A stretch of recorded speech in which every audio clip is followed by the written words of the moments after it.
This is the new Rixin Big Apple Billy Perry signature frame. Instead of telling you all the details that you could just look up on their website, I wanted this review to really be about what it would be like if you had this frame in your hands and you bought it. I'm gonna really go over some of the things that you can't just look up on a website. So first thing that you may have noticed is it comes with a seat post clamp. I found this pretty interesting because I run my seat pretty high, but sometimes I want it to look a little bit lower for tricks that don't require it to be that high, like bar spins for me at least. The back end is about 12.8, it says, slammed, and you know what happens with short back ends. Always have to worry about tire clearance, and looks like there's a lot of room here with this chainstay. Looks pretty good there. Also comes with brake mounts for those that do decide to ride brakes. There's a good chance I might try to do that, but we'll see.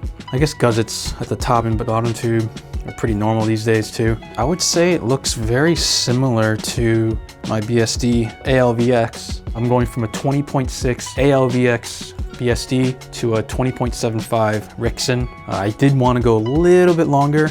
I know 0.15 inch doesn't seem like that big of a deal, but you ladies should know it does make a big deal. Really like the blue. I think Billy was going for a Laguna Seca blue here, him and his BMW colors, so I wanted to try something similar.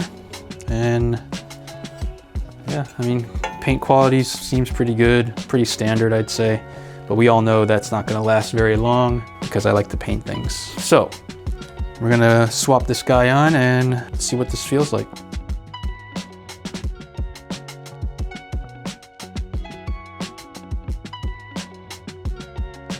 Really happy way it came out.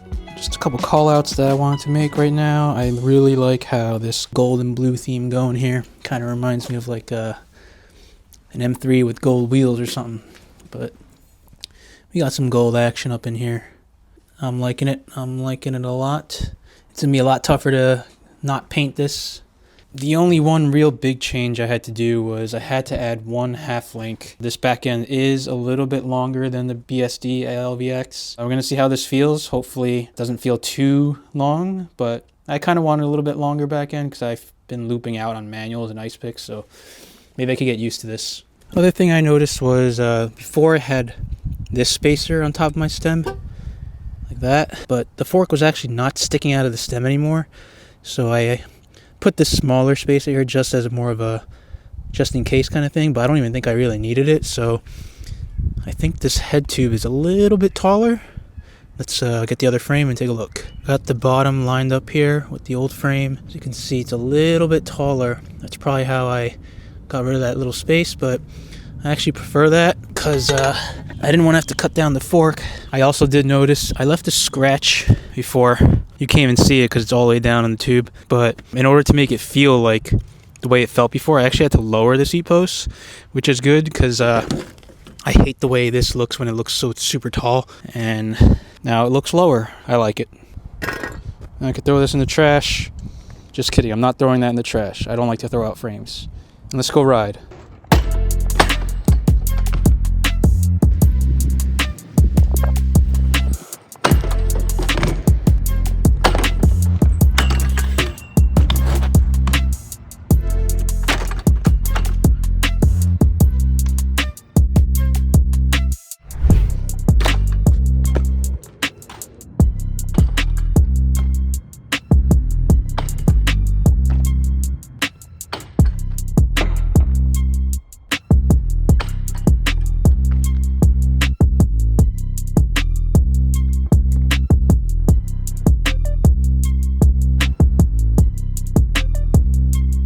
Pretty happy with the bike. Really doesn't feel that much different than the ALVX, other than, again, the chain stays a tiny bit longer now with the half link that I had to add.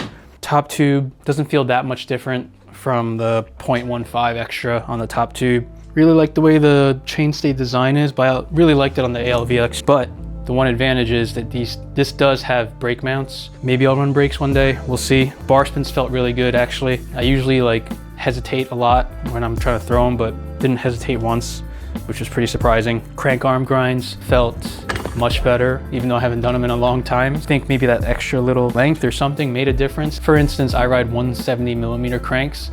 I tried running 165 one time, couldn't do Luckies anymore, so I had to switch back because just that little bit of distance just changed the angle of like how things felt. It's funny how these little things matter, but they do matter. But yeah, really happy with it. And if you want to find out more, go to rixinbikes.com. Right here. Same founders from Merit. It's basically Merit's new bike company. I think they're doing something cool and new here. So check it out. If you have any questions, leave a comment below. I'll answer as best I can, as far as like if there's something I didn't cover that you're like, hey, actually, what's the size of that hole or something? I don't know. I'll try to find out for you. But thanks for watching, and see you next time.